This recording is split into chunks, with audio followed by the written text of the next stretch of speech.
Am I the a-hole for treating my coworker differently after she accused me of SA when I saved her life?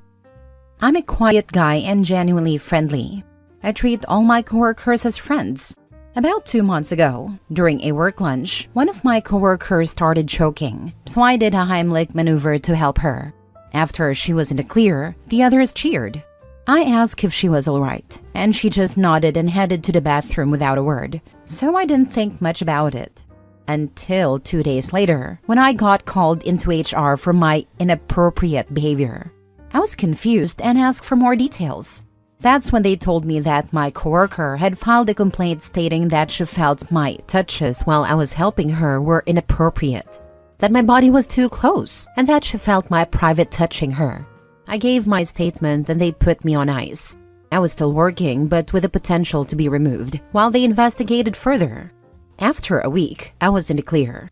I returned to working normally without fear, but I started distancing myself from that coworker.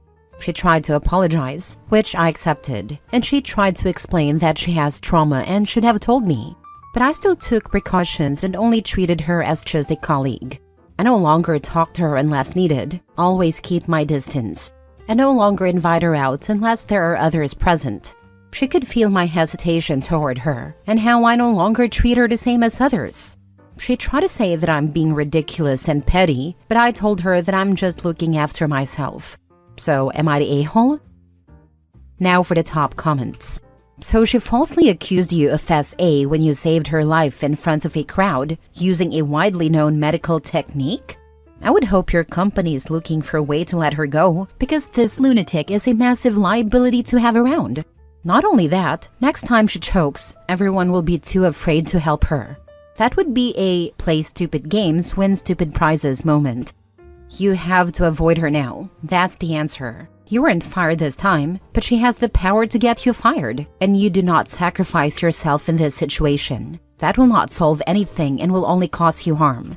Not the a-hole. You literally saved her life, and she repaid you by filing a false SA complaint that could have ruined your career and reputation. Her having trauma doesn't excuse potentially destroying someone's life after they helped her. Your new boundaries are completely reasonable. Keeping interactions professional and distancing yourself is the smart move to protect yourself. You could have been fired or labeled as a predator over performing a medical emergency procedure. She's upset because she has to face the consequences of her actions. She can't accuse someone of SA and then expect the relationship to go back to normal just because she apologized. You're not being petty, you're being prudent. WTF? Falsely accusing someone of SA is no damn joke, and she expects things to remain the same? Her apology doesn't cut it. Stay far away, please. Not the a-hole in any way. She only apologized after the investigation concluded and he was found innocent. That speaks volumes about her character. Next story. Am I the a-hole for reporting my coworker to management for touching and smelling my hair? So I, 28 female, work at a tech company and it's generally a relaxed environment. Most of my coworkers are pretty chill, and I get along with everyone, including Tom, 35 male. We work on the same team, but I don't interact with him too much outside of team meetings and casual office chats. That said, things have gotten really uncomfortable lately, and I'm not sure if I'm overreacting, so I need some advice. About a month ago, I was sitting at my desk working, and Tom walked by and, without saying anything, reached over and brushed his fingers through my hair. I was stunned, but I didn't say anything. Just awkwardly laughed it off, assuming it was a one-off thing. But then it started happening more and more. Every time he'd walk by my desk, he'd touch my hair, sometimes lightly running his fingers through it. It started feeling weird, but I just didn't know how to handle it. Then one day, it crossed the line. I was in the break room getting coffee, and Tom came up behind me and smelled my hair. He just leaned in, took a deep breath, and said something like, "Your hair smells so good. What kind of shampoo do you use?" I was completely horrified. I didn't know what to say, so I just muttered a quick answer and walked away. I couldn't believe it. After that, it only got worse. He would sometimes stand a little too close to me when talking, and I'd catch him sniffing the air around me like he was trying to smell my hair again. He'd even comment on it like, Your hair always smells so fresh. I wish I knew what scent that is. I tried to brush it off, but it felt more and more invasive every time. Finally, a few days ago, after I did it again during a meeting, I couldn't stay silent any longer. I felt grossed out and violated. I went to HR and explained the situation, including how Tom had repeatedly touched and smelled my hair without my consent. I told them I felt uncomfortable and had tried to ignore it, but it had gone on long enough. HR assured me they'd take care of it. A couple of days later, Tom came to me visibly upset. He asked why I went to HR and said, "I didn't think it was a big deal. I was just complimenting you on your hair. It's no different than someone saying they like your shoes." I told him it wasn't just a compliment. It was an invasion of my personal space, and I had asked him to stop before, but he didn't listen. He then said I was overreacting, that I was making things awkward, and that I should have just told him to stop instead of reporting him. A few people from our team have been talking about it, and some say I made a mountain out of a molehill, that I should have just handled it directly with him. Now I'm feeling conflicted. I don't want to be the person who overreacts, but I also feel like his behavior was crossing serious boundaries. Was I wrong for going to HR? Should I have just told him to stop? So, am I the a-hole for reporting Tom to management instead of just asking him to stop? Not the a-hole. That was seriously creepy behavior. I don't know how you let him even touch your hair to begin with. I think being a woman makes you allow things that you shouldn't allow. In the future, don't allow anybody to invade your personal space in any way. Seriously, you have nothing to feel guilty about. Nothing. It's also sexual harassment, especially if he's saying that it's the same as a compliment to your shoes. It is not. I'd also report that he came and berated you about the situation to HR, since his answer should have been okay and then stopped interacting with you. Be safe. Report his reaction to HR. He needs to understand that his behavior and his reaction are both unacceptable. Don't let him intimidate you into accepting this kind of behavior. This absolutely qualifies as harassment and could end up creating a toxic work environment for you. When I was in my 20s, I had very similar experiences. It took decades for me to learn how to stand up for myself. Please, OP, listen to your gut in these situations. Don't worry about your coworkers' opinions. Seriously, when you eventually leave your job, you won't ever hear from half of them again. What's most important is that you are comfortable in your place of work. Next story. Would I be the a-hole if I bought emotion-activated door chime from my office because my partner keeps scaring me? Me and my partner both work from home. During the day, I work out of his spare room and he works out of the living room. So during work hours, these two spaces essentially function as two offices. I will refer to the room I work in as my office for simplicity's sake, but it is not for my exclusive use. And there is a second bathroom that can only be accessed through the spare room. I scare extremely easily. I usually keep the door open unless one of us is on a call, but very frequently my husband will walk in the room and scare me really badly. I'll scream and jump, and for a few seconds, I genuinely cannot control my reaction. Sometimes, I feel like I almost white out because it scares me so much. I don't handle it very well. A good scare will leave me shaking for hours afterward. I know I'm very sensitive to being startled and that it's an unreasonable reaction, but I genuinely cannot control it. I have some trauma in my past that contributes to this, but I'm working with a therapist. My partner takes a great deal of offense to my reactions, even though I try to explain that I can't control them.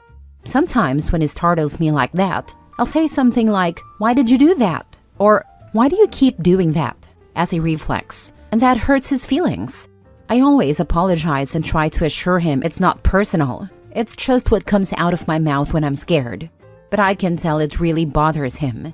I've asked him to just pause and knock before he comes in, but that's not really fair since it's his home too, and the room isn't exclusively mine. However, the scares are bad enough that they can greatly impact my workday. I know this seems extreme, but a good scare makes me feel like my brain turns off for a while until I can get a hold of myself again. I suggested this morning, after a particularly bad scare, that maybe I should get a motion sensor door chime, like the ones they have in shops. I could install it in the hall just before my door and put the noisemaker on my desk so that I'll hear the noise and know he's coming. My partner thinks that's over the top, but I want to find a solution that will work. Would I be the a-hole if I just bought a chime and set it up? Now for the comments.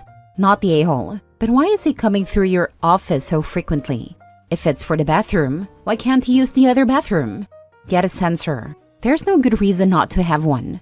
And if there's no good reason for him to be walking through your workspace so often, then he's trying to undermine you.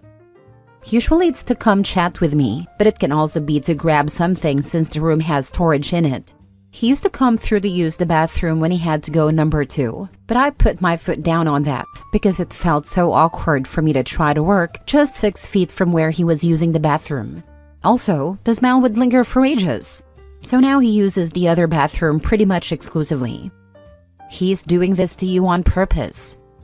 Yep, I have a very overreactive startled response too. My husband though, he'll call out to me before coming up to me unawares. He actively tries to minimize my stress. Actively. Not the a-hole. Look, I have a childhood trauma caused PTSD. A very active startle reflex, which is what you are describing, is one of the symptoms. You cannot help it. It is part of who you are. You need to find a way to make this work. If it's a door chime, so be it. For me, it would be locking the dang doors so they have to knock. If you let them in right away, you aren't blocking their access to a shared room. Shared rooms don't mean everybody has 100% access all the time. You have the right to privacy, safety, and limits. Here's my example. What triggers me is sound and movement, like when you work in a cubicle and your boss walks up behind you and starts talking. Yeah, I would jump, startle in my chair, and let out a scream every time. So, what did this boss do? He learned that he either waits to talk to me when I notice him, or stands still and talks to me. No more jump scares. No more screaming. That was a boss. Not a man who loved me and was supposed to be my partner. Just some dude who could have made my life hell, but cared enough to learn and change his behavior. Your partner needs to step up. Part of my being easily scared definitely comes from my childhood. I grew up in a borderline cult and wasn't allowed privacy as a kid. So I spent a lot of time getting caught for doing things I wasn't supposed to, like reading secular literature. I think that led me to feel like I'm always in trouble or something. I'm working on it, but I don't really have access to regular therapy at this time. I know there's nothing he could catch me doing that would get me in trouble, but I feel like that fear still kind of exists. Mini update. Sorry, I'm a little overwhelmed. A lot of people are saying he's doing it on purpose. And I hadn't thought of that. I'm more than entertaining that idea now. I'm going to try my best to reply to comments. Thank you. Last story. Am I the a-hole for showing my sister the same amount of care she showed me when my ex-boyfriend turned out abusive?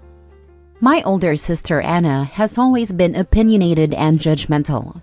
She sees the world in black and white and barely shows empathy toward people, even her own family, unless they're exactly like her. She doesn't agree with my choices and can't understand why I want kids and be a stay-at-home mom. She doesn't just not understand, she critiques it at every turn, to the point where my husband can't stand her and has banned her from our house. We also don't allow our kids to spend time with her. I've never liked her, and the peak of my dislike for her was back when I was in college. I got into a relationship with Rob. I thought he was perfect. He seemed kind, funny, and attentive. I won't go into details, but that relationship went from good to absolutely terrible. It only stopped when I called the cops on him. He was arrested, and I finally had the courage to leave and tell my family and friends. When I told Anna, I'm sure you can guess her reaction. She had no sympathy and asked why I hadn't seen the signs. She was sure I had ignored them just to have a hot, bad boyfriend and said, "Look where that's gotten you." I didn't argue with her. Frankly, I was tired. I told her that if she ever got into an abusive relationship, she should never call me because the only thing I do is laugh at her. I stopped trying with her and just focused on my husband, kids, and my 2 other sisters. Now on to the present. Anna's husband of 7 years put his hands on her a couple of days ago. I don't know the full story, but they were arguing and he ended up slapping her mid-fight, as well as calling her horrible names. She left and went to our parents, who called the cops on her behalf, and he was arrested. My dad told me about it and asked me to bake something for her to cheer her mood up. I told him no, that I'm not going to show care to that woman. I mean, she has our parents and her dog. What more could she need? It was a phone call and I guess on speaker, because Anna freaked out and started yelling at me. I told her again, why should I care about a woman who ignored bad signs and got into a relationship with a bad man just because he was a doctor? She was hysterical, so I cut the call because her voice alone irritates me. Lol. My mom called me and said I need to sympathize with her and that she won't talk to me until I do. I just said, fine, if she's willing to cut me off, then she's cutting off my husband and kids for a woman who barely visits them, even though she lives only 30 minutes away. My parents haven't talked to me since, and I honestly don't know if I was wrong. I'm tired of being the one who is understanding and nice to her when I'm the youngest, and she can't spare a bit of empathy. Am I the a-hole? Not the a-hole. She can't refuse to give care and empathy and then expect the same back. Treat people how you want to be treated, but also treat people with the same respect you have for yourself.